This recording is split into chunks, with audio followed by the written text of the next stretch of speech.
High everyone, আসসালামু আলাইকুম। Welcome back to my channel. আশা করছি সবাই ভালো আছেন। আমি আলহামদুলিল্লাহ বেশ ভালো আছি। তো আজকে যে ব্লগটি আমি আপনাদের সঙ্গে শেয়ার করতে যাচ্ছি সেটা হলো সকাল থেকে বিকেল পর্যন্ত আমি কি কি করেছি সেই ব্লগটি। আর আমি আমার শ্বশুরবাড়ি থেকে কি কি নিয়ে এসেছি সেগুলো আমি আপনাদের সঙ্গে শেয়ার করতে যাচ্ছি। আশা করছি বরাবরের মতো আজকের ব্লগটি সবার ভালো লাগবে। আর এখানে দেখতে পাচ্ছেন প্রচুর আলু, এই আলুগুলো কিন্তু আমি আমার শ্বশুরবাড়ি থেকে নিয়ে এসেছি আসার সময়। আর এগুলো হলো রসুন পাতা, আমরা জমি থেকে তুলে নিয়ে এসেছি। আর যত শাকসবজি এনেছি সব কিছু কিন্তু আমাদের জমিনের ফলানো ফসল এগুলো। এখানে নিয়ে এসেছি ধনিয়া পাতা জমি থেকে উঠিয়ে, তারপর বেগুন, শিম, তারপর শুটকি মাছ নিয়ে এসেছি। আর এগুলো হলো মুড়ি, মুড়ি আমাদের জন্য ভেজে রেখে দিয়েছিল, হাতে ভাজা মুড়ি। এগুলো 2টি নিয়ে এসেছি আমি মালয়েশিয়া নেওয়ার জন্য। তো সেগুলো আপনাদের সঙ্গে শেয়ার করতেছি। আসলে অনেকেরই ভালো লাগবে, অনেকে বাইরের দেশে থাকে, তারা কিন্তু এই ব্লগগুলো দেখতে অনেক বেশি লাইক করে, সেই জন্য আমি এই ব্লগটা মেক করেছি। আতপ চাউল নিয়ে এসেছি, ভাতের চাউল নিয়ে এসেছি, লাল চাউলটা। তো এখানে নিয়ে এসেছি টমেটো। তো টমেটোগুলো আমি বেলকনিতে রেখে দিয়েছি, অনেকগুলো টমেটো কিন্তু এখানে দেখতেই পাচ্ছেন। আর এই টমেটোগুলো কিন্তু আমরা নিজের হাতে ছিঁড়ে তারপর জমি থেকে নিয়ে এসেছি। এত ফ্রেশ খাবার কিন্তু শহরে একদমই পাওয়া যায় না, তো আমরা জমি থেকে তুলে নিয়ে এসেছি, সেটাই বিশেষ করে অনেক বেশি ভালো লাগতেছে। আরও অনেক কিছু আমি নিয়ে এসেছি গ্রাম থেকে, তো অল্প অল্প করে আপনাদের সঙ্গে শেয়ার করার চেষ্টা করতেছি। আর অনেক ধরনের শাক নিয়ে এসেছিলাম, সেগুলো আমি দেখাতে পারিনি। সেই ব্লগের মধ্যে আমি অনেক কিছু ভিডিও করেছিলাম, তো শালীন সেটা গেম খেলতে গিয়ে ভিডিওটা ডিলিট করে দিয়েছে, সেটা আপনাদের সঙ্গে শেয়ার করতে পারিনি। তো যাই হোক, এখানে নিয়ে এসেছি খেজুরের গুড়, এগুলো হলো গাছের রস, তারপর জাল করে আমাদের জন্য গুড় তৈরি করে রেখেছেন। ওর আব্বু ফোন করে বলে দিয়েছিল আমাদের জন্য খেজুরের গুড় তৈরি করে রাখার জন্য, তো ওরা নিজের হাতে বানিয়ে এটা রেখেছে। এত ফ্রেশ গুড় কিন্তু একদমই বাজারে কিনতে পাওয়া যায় না। তো আমার কাছে অনেক দিন পর খেজুরের গুড় খেয়ে খুবই ভালো লেগেছে। আমি রুটি দিয়ে ট্রাই করতেছি, তারপর মুড়ি দিয়ে খেয়েছি, অনেক ভালো লেগেছে। আর এত সুন্দর একটা গ্রান এই খেজুরের রসের মধ্যে, আসলে কি বলবো, না খেলে তো একদমই বোঝা যাবে না। বাজারে কিন্তু এত ফ্রেশ গুড় কি একদম কিনতে পাওয়া যায় না। আর এই গুড় দিয়ে আমরা অনেক ধরনের রেসিপি করে খেতে পারি, কিন্তু পিঠা তৈরি করলে কিন্তু আরও বেশি খেতে ভালো লাগে। ভাপা পিঠা বা যে কোনো পিঠা তৈরি করলে এটা খেতে ভালো লাগবে। তবে বাচ্চাদের সঙ্গে কথা বলতেছি আর ওদেরকে রুটি দিয়ে তৈরি করে দিচ্ছি। ওরা তো ওগুলো সম্বন্ধে কিছুই জানে না, তাই ওদেরকে বলে দিচ্ছি যে গাছের রস জাল করার পর কিন্তু গুড় হয়েছে, সেই গুড়টা দিয়ে তোমাদেরকে রুটি স্লাইস দিচ্ছি। এখন তোমরা খেয়ে ট্রাই করে দেখো কেমন লাগে খেতে। ওরা তো বলতেছে একদম অন্যরকম একটা টেস্ট আসতেছে, আর খেতেও খুব ভালো লাগতেছে। তো ওদেরকে এখন আমি রুটি স্লাইস দিয়ে তৈরি করে দিচ্ছি। আর ওর আব্বুকেও তৈরি করে দিচ্ছে। ওর আব্বু তো সর্দি লেগেছে, বাংলাদেশে আসার পর কিন্তু প্রচুর কাশি হয়েছে। আর আমার আম্মু বলতেছে যাদের সর্দি কাশি থাকে তারা কিন্তু এগুলো খেতে পারে না। তো যাই হোক, এগুলো হলো শাক। আমি কুমড়া পাতা নিয়ে এসেছিলাম গ্রাম থেকে, তার সাথে আরও বিভিন্ন ধরনের শাক নিয়ে এসেছিলাম। তা আম্মু এগুলো সুন্দরভাবে কেটে ধুয়ে পোষা করে রেখেছে, আম্মু এগুলো রান্না করবে। আর কয়েক ধরনের সবজি নিয়ে এসেছি, সেগুলো দিয়ে হয়তো নেক্সট ব্লগে দেখানোর চেষ্টা করব। আর এখানে পেঁপে নিয়ে এসেছি। বাংলাদেশের পেঁপেটা আমার কাছে কেন যেন এত বেশি ভালো লাগে না, মালয়েশিয়াতে আমার গাছের পেঁপে অনেক স্বাদ, খেতে খুব ভালোই লাগে, এত মিষ্টি। আর বাংলাদেশের পেঁপেটা তেমন বেশি মিষ্টি না, এটা অবশ্য আমরা গ্রাম থেকে নিয়ে এসেছি আসার সময়। তারপরও ভালোই লাগতেছে, যেহেতু গ্রামের একদম ফ্রেশ পেঁপেটা, সেজন্য সবাই মিলে খেয়ে নিচ্ছি, খুবই মজা লাগছে খেতে। তেমন বেশি মিষ্টি না পেঁপেটা, তারপরও খেতে ভালো লেগেছে। আর এখানে হলো বড়ই, এই বড়ইটা আমার আপু দিয়েছিল আমাকে, ওদের গাছের কাঁচা বড়ই আমি ছাদে এগুলো শুকিয়ে তারপরে এরকম করেছি। তো আম্মু আজকে আচার দিবে বড়ইগুলো, তো আমাকে বলেছে এগুলো একটু ভালোভাবে পরিষ্কার করে তারপর পানি দিয়ে ভিজিয়ে রাখার জন্য, তারপর আম্মু এটা বড়ি আচার তৈরি করবে। তো আমি বড়িটা ভালোভাবে ধুয়ে তারপর পরিষ্কার করে এটাকে ভিজিয়ে রাখবো প্রায় 2 ঘন্টার জন্য। যখন এটা ভিজে একদম ফুলে উঠবে তখনই কিন্তু এটাতে আচার তৈরি করবে আম্মু। আর প্রতি বছরই আমাদের অনেক আচার দেওয়া হয়, তো এই বছরও আচার দেওয়া হচ্ছে, বিশেষ করে মীরার জন্য আচার দিচ্ছি। মীরা বড়ই আচারটা খেতে অনেক বেশি পছন্দ করে। আর চালতার আচার, চালতা তো আমাদের গাছে প্রচুর ধরে আছে গ্রামে, তো আমরা সময় পাইনি, সেজন্য চালতা নিয়ে আসতে পারিনি। তো ভাবতেছি যে কোনো এক সময় আবার যাওয়ার চিন্তা ভাবনা করতেছি, যে দেশে যেয়ে থাকবো 5-6 দিন, তারপর কিন্তু বাচ্চারা অনেক এনজয় করতে পারবে বা এটা সেটা ছিঁড়ে খেতে পারবে। তো যাই হোক, এখন হলো বিকেল টাইম, আসর নামাজের পর আমরা নামাজ পড়ে সবাই মিলে বসে তসবি গুনতেছি, আমি, আম্মু আর আপু সবাই মিলে বসে তসবি গুনি, কথা বলি, খুবই ভালো লাগে আসলে সবার সঙ্গে মিশে কথা বলাটা কিন্তু একটু অন্যরকম। তো যাই হোক, নামাজ কালাম করার পরে একটু তসবি নিয়ে বসেছি। আর শালীন তো দেখতেই পাচ্ছেন অনেক দুষ্টুমি করতেছে আর বলতেছে তোমরা কি গুনতেছো। ও আমাদের সঙ্গে ট্রাই করতেছে, মাশাল্লাহ খুব সুন্দরভাবে ও কিন্তু তসবি পড়তে পারে। তো আজকে চেয়েছিলাম বড়ির আচারটা কিভাবে আম্মু তৈরি করে সেটা আমি আপনাদের সঙ্গে শেয়ার করব। তো দেখি কতটুকু পর্যন্ত আপনাদের সঙ্গে শেয়ার করতে পারি, আজকের ব্লগে দেখাতে পারি, সেটাই আমি আপনাদেরকে দেখাবো। আর অনেক আপুরা আমাকে বলে থাকে যে আপু তোমার কথাগুলো খুবই ভালো লাগে, তুমি এত সুন্দরভাবে কথা বলো। তো আপুকে অসংখ্য ধন্যবাদ জানাই যে আপু আমাকে এত নাইস করে কমেন্ট লিখেছে। আসলে কমেন্ট লেখাটা কিন্তু অনেক সময়ের ব্যাপার, আর আপু এত ধৈর্য সহকারে আমাকে কমেন্টটা লিখেছে, অনেক বড় এত বড় লাইন নিয়ে কমেন্টটা লিখেছে। আমার কাছে খুবই ভালো লেগেছে আপুর কমেন্টটা পড়ে। থ্যাংক ইউ সো মাচ আপু এত সুন্দরভাবে কমেন্ট করার জন্য। তা আম্মু এখানে চিনি দিয়ে জাস্ট একটু বড়িটা বসিয়ে দিয়েছে আর একটু সামান্য পরিমাণ মশলা দিয়ে পরে যখন বড়িটা ভালোভাবে কষানো হয়ে যাবে তখন কিন্তু আরও মশলা অ্যাড করবে, এখনও কিছু দেয়নি। যখন মশলাটা দেবে তখন পাঁচফোড়ন এগুলো কিন্তু জিরা এগুলো টেলে দিতে হবে, তাহলে কিন্তু আচার থেকে খুব সুন্দর একটা গ্রান আসবে। তা আম্মু আচারটা বসিয়েছে মাত্র চিনি দিয়ে আর হাতে একটু ডলে নিয়েছে। বড়ইটা 2 ঘন্টা ভিজিয়ে রাখার পর কিন্তু অনেক নরম হয়ে গিয়েছে, তারপর হাতে মুথে তারপর এটা চুলায় বসিয়ে দিয়েছে। আর এখানে আমি টমেটো নিয়েছি, এটা আমরা গ্রাম থেকে যে টমেটোগুলো নিয়ে এসেছিলাম সেগুলো ছোট ছোট টুকরা করে কেটে আমি এটাকে আজকে টমেটো চাশনি তৈরি করব। তো ভাবলাম আজকের এই টমেটো চাশনিটা আমি আপনাদের সঙ্গে শেয়ার করি। গরম ভাতের সঙ্গে কিন্তু টমেটো চাশনি খেতে খুবই ভালো লাগে। এখানে আমি টমেটোর মধ্যে দিয়েছি স্বাদ মতো লবণ আর সরিষার তেল দিয়েছি, সাথে নিয়েছি কাঁচামরিচ, পেঁয়াজ আর নিয়েছি ধনিয়া পাতা। এখন টমেটোটাকে যতটুকু সম্ভব হাতে কষলে নেব, তারপর আমি সবগুলো ইনগ্রিডিয়েন্টস একসঙ্গে মিক্স করে এটাকে মিশিয়ে নেব।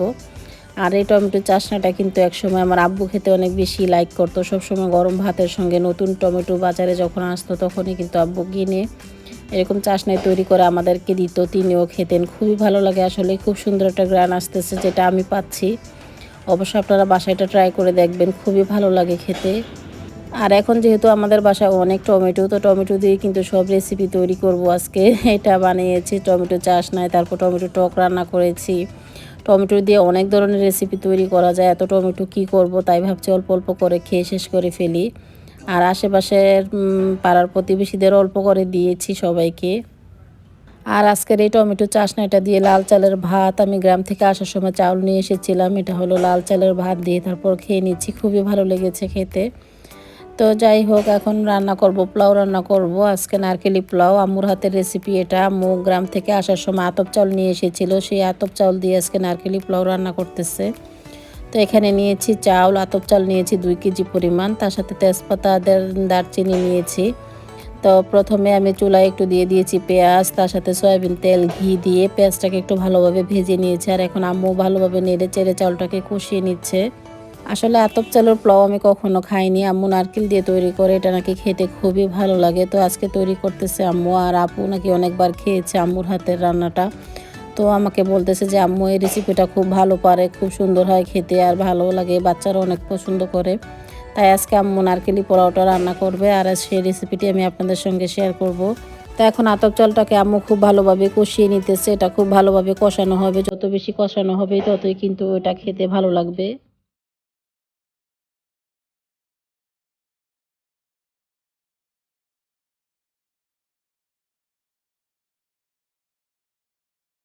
তো এখন চাউলটাকে খুব ভালোভাবে কষানো হয়ে গিয়েছে। আমরা এখানে চাউল নিয়েছি 4 পট আর পানি দিয়ে দিচ্ছি 7 পট, এরকম পরিমাণে দিতে হবে পানিটা।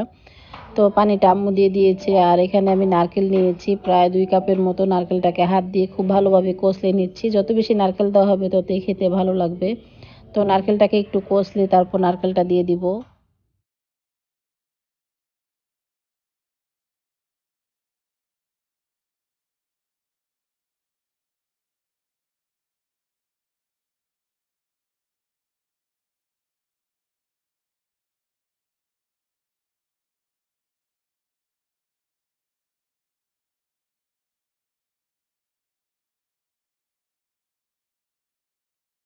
তো আমার নারকেলটা ভালোভাবে কষলানো হয়ে গিয়েছে আর এদিকে আম্মু পানি দিয়ে দিয়েছে পরিমাণ মতো। এখন নারকেলটাকে দিয়ে জাস্ট একটু নেড়ে চেড়ে ঢাকনি দিয়ে ঢেকে রাখবো যতক্ষণ না ফুল বলক আসতেছে ততক্ষণ। আর ফুল বলক আসার পর চুলাটাকে একদম মিডিয়াম আঁচ করে পোলাওটাকে রান্না করব।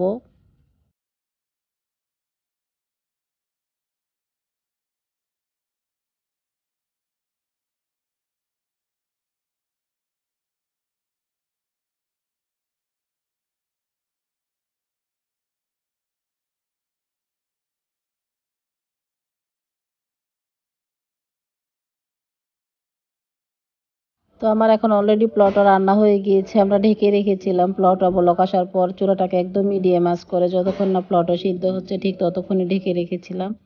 আর দেখতেই পাচ্ছেন একদম ঝরঝরে হয়েছে পোলাওটা, আরও ঝরঝরা হয়ে যাবে যখন এটা ঠান্ডা হয়ে যাবে তখন। এখন জাস্ট একটু নেড়ে চেড়ে মিক্স করে দিচ্ছি। আর খুবই সুন্দর একটা ঘ্রাণ আসতেছে পোলাও থেকে।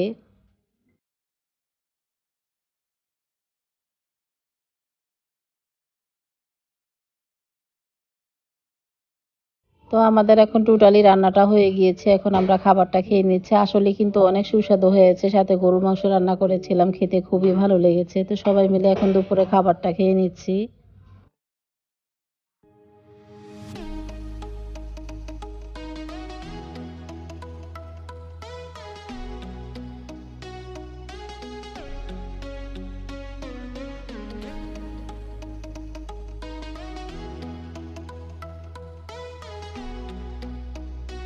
আর এখন হলো বিকেলবেলা, প্রায় সন্ধ্যা হয়ে গিয়েছে। মাগরিবের নামাজ পড়ে আমরা বাসা থেকে এখন বের হচ্ছি। আমি, শাহরিন আর ওর আব্বু যাচ্ছি একটু বাজারে।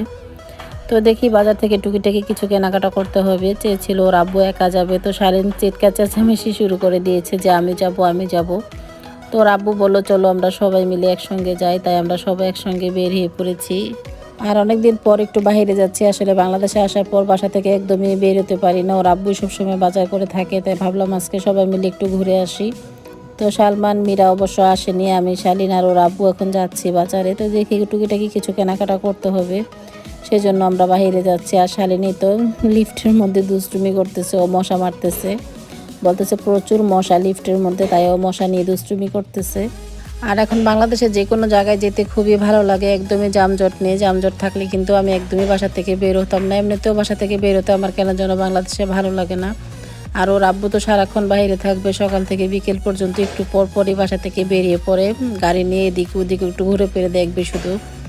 তো আমি চেয়েছিলাম একটু ঘোরাফেরা করবো, শপিংয়ে যাব। তো দেখি কয়েকদিনের মধ্যে হয়তো শপিং করতে পারি। অবশ্যই আপনাদের সঙ্গে শেয়ার করব শপিংটা। আর বাংলাদেশের অবস্থা এখন তেমন বেশি ভালো নয়, যে পুরা বিশ্বে এই অবস্থায় তেমন বেশি ভালো না, শুধু বাংলাদেশের না, সব জায়গায় কিন্তু সমস্যা দেখা দিয়েছে, মানে ভাইরাসের কারণে।